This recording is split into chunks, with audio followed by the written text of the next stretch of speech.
At the beginning of the 19th century, economic life in North America was organized around predictable rhythms, shaped by climate, available land, and the immediate demands of survival. In small towns and rural areas scattered throughout the northeastern and midwestern states of the United States, work began early, often before sunrise, and continued until natural light no longer permitted further activity. Most families depended on multiple sources of income, combining subsistence farming, small trades, and occasional services. Money circulated little, and the direct exchange of goods and labor was still common practice. It was in this scenario of constant effort and daily pragmatism that the first Adventists were situated, without visible distinctions from the other workers around them. Many of these men and women came from humble backgrounds. They were farmers, carpenters, rural school teachers, typesetters, seamstresses, and small-scale merchants. Manual labor was not seen as something inferior, but as a natural part of individual responsibility. Cultivating the land required practical knowledge accumulated over generations, preparing the soil, choosing seeds, dealing with pests, and accepting the losses imposed by unexpected droughts or frosts. Many Adventist families maintained extensive gardens, raised animals, and produced much of what they consumed, reducing their dependence on distant and unstable markets. In growing urban areas, work took on a different form, but retained the same logic of continuous effort. Printing shops, sawmills, small factories, and stores employed workers for long hours with modest pay and little security. Adventists who were literate often found employment as typesetters, proofreaders, or editors in local printing shops. This type of work required attention, discipline, and patience, qualities valued in an environment where mistakes meant wasted paper and time. The wages earned were generally reinvested in family maintenance and basic sustenance, with no room for significant accumulation. Teaching also emerged as a means of livelihood. Rural schools operated in simple buildings, often with only one room, where a single teacher taught children of different ages. Adventists involved in this activity received irregular payment, sometimes in cash, sometimes in food or lodging. The social prestige of the teacher did not translate into material comfort, but it offered a certain stability and recognition within the community. The intellectual work, however, did not dispense with physical effort, since many teachers also tended to small agricultural properties outside of school hours. Seventh-day Adventist women played a central role in the domestic economy. In addition to household chores, they produced clothing, preserves, candles, and other essential items. Sewing and laundry were common sources of supplementary income. In some regions, women offered services to neighboring families, receiving payment in small amounts or goods. This work, although rarely recorded in official documents, was fundamental to the financial stability of families. Women's contribution was not seen as secondary, but as an integral part of collective survival. Street vending and local markets were also part of daily economic life. Agricultural products, simple tools, and handmade goods were sold or traded on specific days of the week. Adventists participated in these activities like any other resident, negotiating prices, dealing with competition, and facing the fluctuations of the local market. Success depended less on elaborate strategies and more on personal reputation built over time. Honesty, punctuality, and quality of work were decisive factors in maintaining clients and business partners. Personal records and correspondence from the period, including observations by Ellen G. White as a chronicler of her time, indicate a constant concern with the relationship between work and health. Excessive working hours, inadequate nutrition, and unhealthy environments affected workers of all backgrounds. Among Adventists, this reality was no different.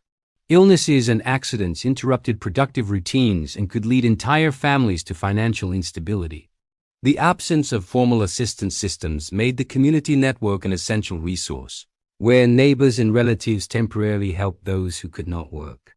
As the Adventist movement became more structured, especially in regions like Michigan and growing cities like Battle Creek, new job opportunities arose linked to emerging institutions.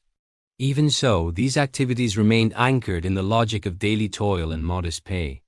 There was no break with the prevailing work culture, only a gradual adaptation to the needs of a community in formation, fully integrated into the economic fabric of its time. while the American social landscape continued to slowly transform. As the mid-19th century progressed, the American economy underwent gradual changes that altered how work was organized and remunerated. The expansion of railroads, the growth of urban centers, and the emergence of small industries created new livelihood possibilities, albeit marked by instability and long hours. Adventists who had previously depended almost exclusively on agriculture began to divide their time between the land and salaried activities, especially in regions where access to transportation facilitated trade. This adaptation did not occur abruptly, but as a practical response to the transformations of the surrounding environment. In medium-sized cities, mechanical workshops, furniture factories, and mills offered regular, though demanding, work. Payment was generally weekly and only sufficient to cover immediate expenses.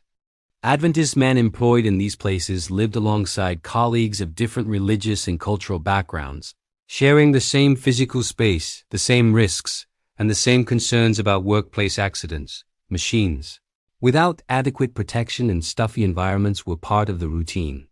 Safety depended more on individual experience than on any formal regulations.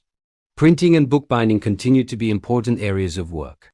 With increased literacy and the circulation of newspapers and pamphlets, printing shops became central points of urban life. Skilled workers in this field needed to master precise techniques and maintain a constant pace to meet tight deadlines. The work was repetitive but required continuous attention. Many Adventists saw this activity as a stable form of livelihood, even though wages remained modest. Learning took place on the job, through observation and daily practice without formal technical training. The role of women also diversified during this period. In addition to domestic activities and handicrafts, some began working in textile factories and sewing workshops. Conditions were difficult, with long shifts and lower pay than men. Even so, this additional income helped balance the family budget. In urban areas, Adventist women also worked as midwives, caregivers, and cooks, roles learned through tradition and experience, passed down through generations. These services were valued by the local community and guaranteed a constant source of work. Internal migration directly influenced these dynamics. Families moved in search of more affordable land or more stable jobs, taking their work habits and social networks with them. States like Ohio, New York, and Iowa became frequent destinations. Adapting to new environments required flexibility. A farmer could become a seasonal worker, and an artisan could supplement their income by cultivating small plots of land. This mobility did not guarantee prosperity, but it increased the chances of economic survival. Records from the period show that discipline in the use of time was a widely shared value. Days were organized around productive work with few interruptions.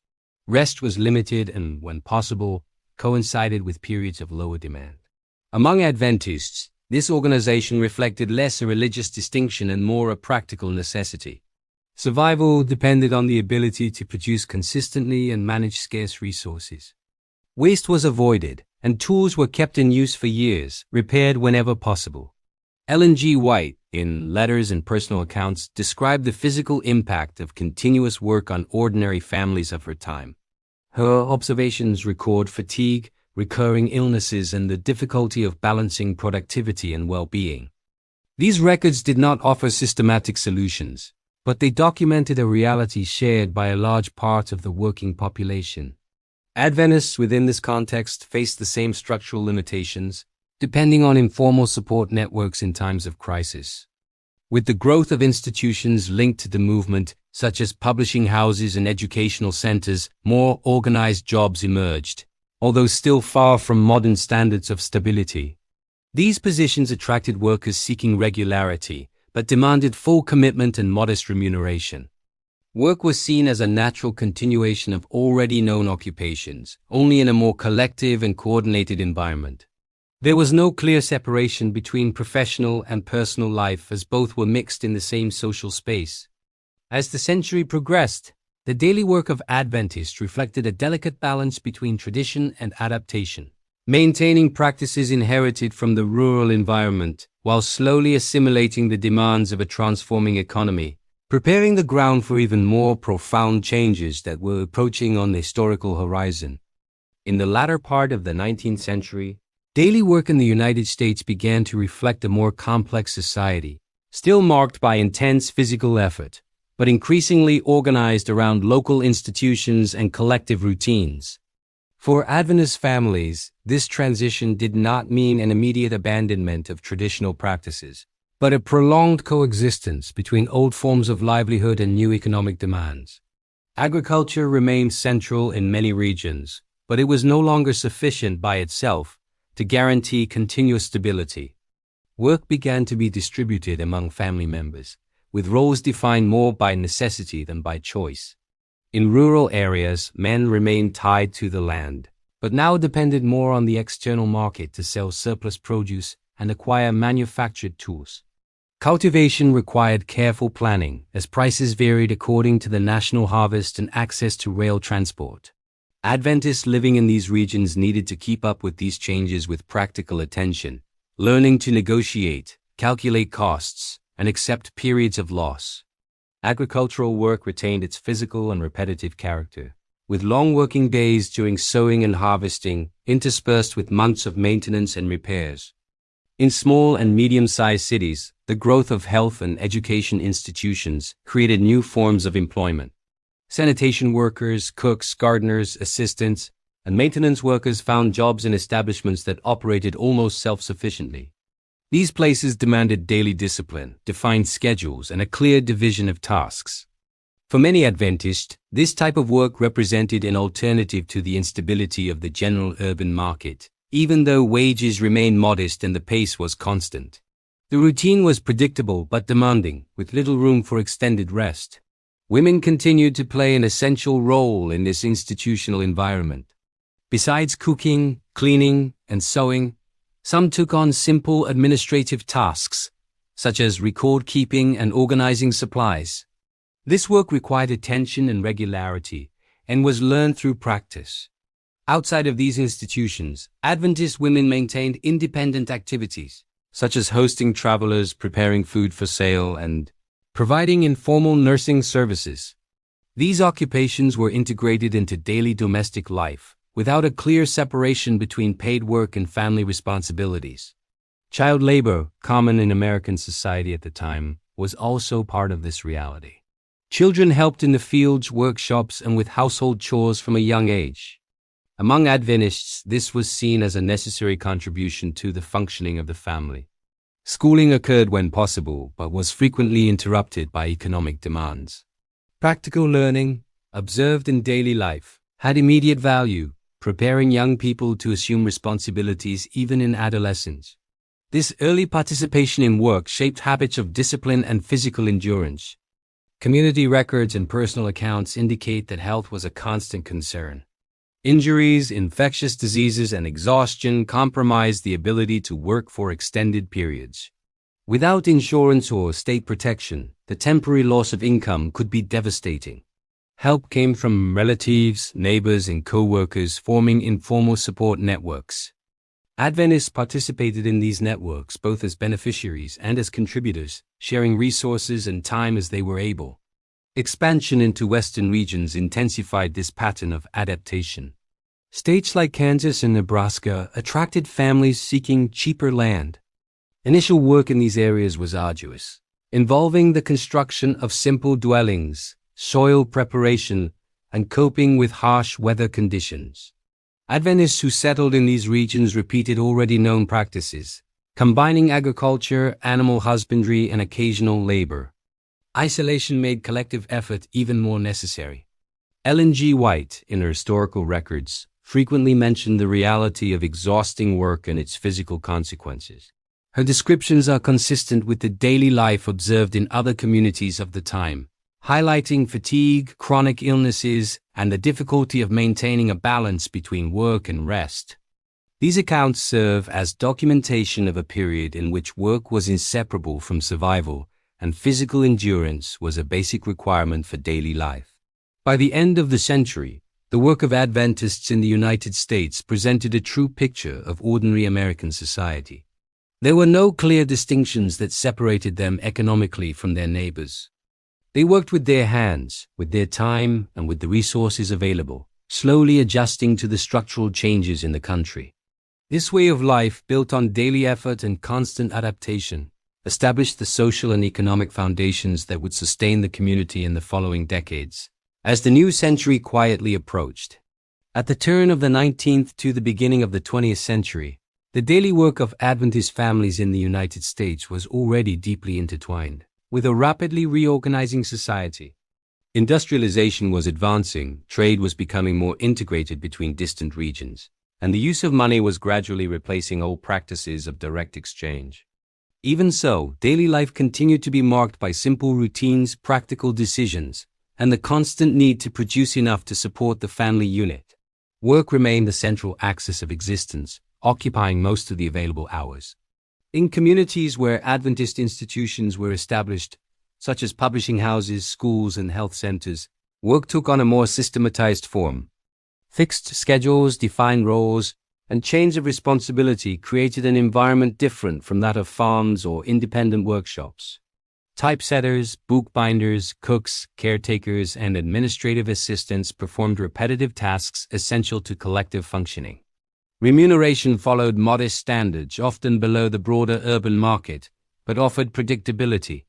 For workers accustomed to seasonal instability, this regularity had immediate practical value.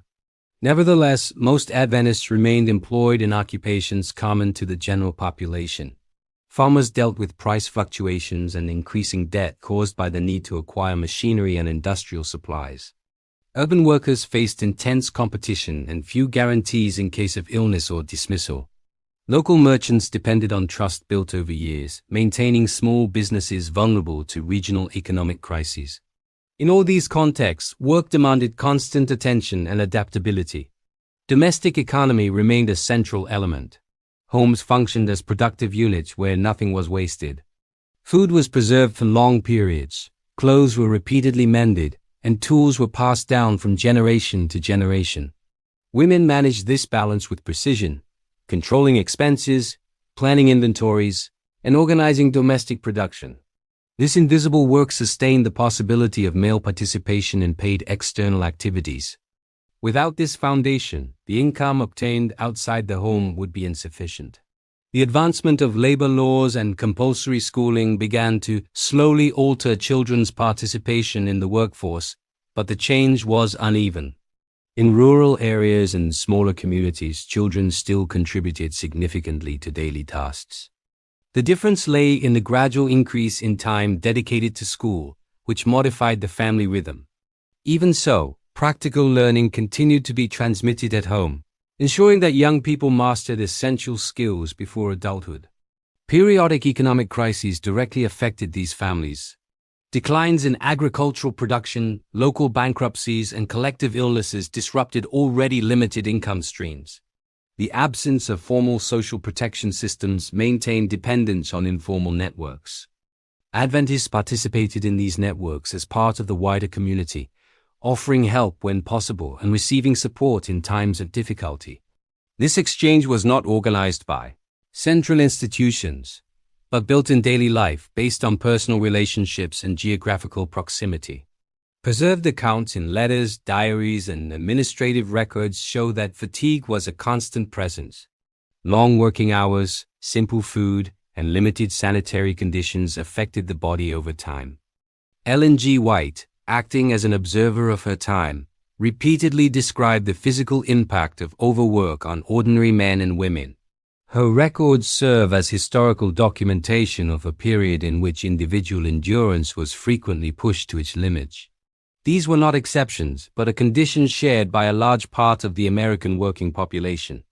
With the growth of cities and the consolidation of a national market, new opportunities arose, but also new pressures. The specialization of labor reduced individual autonomy, while dependence on wages increased. Adventists who entered this environment brought with them habits formed in rural contexts, rigorous economy, discipline in the use of time, and a valuing of constant work. These characteristics facilitated adaptation, but did not eliminate the structural difficulties of the emerging economic system.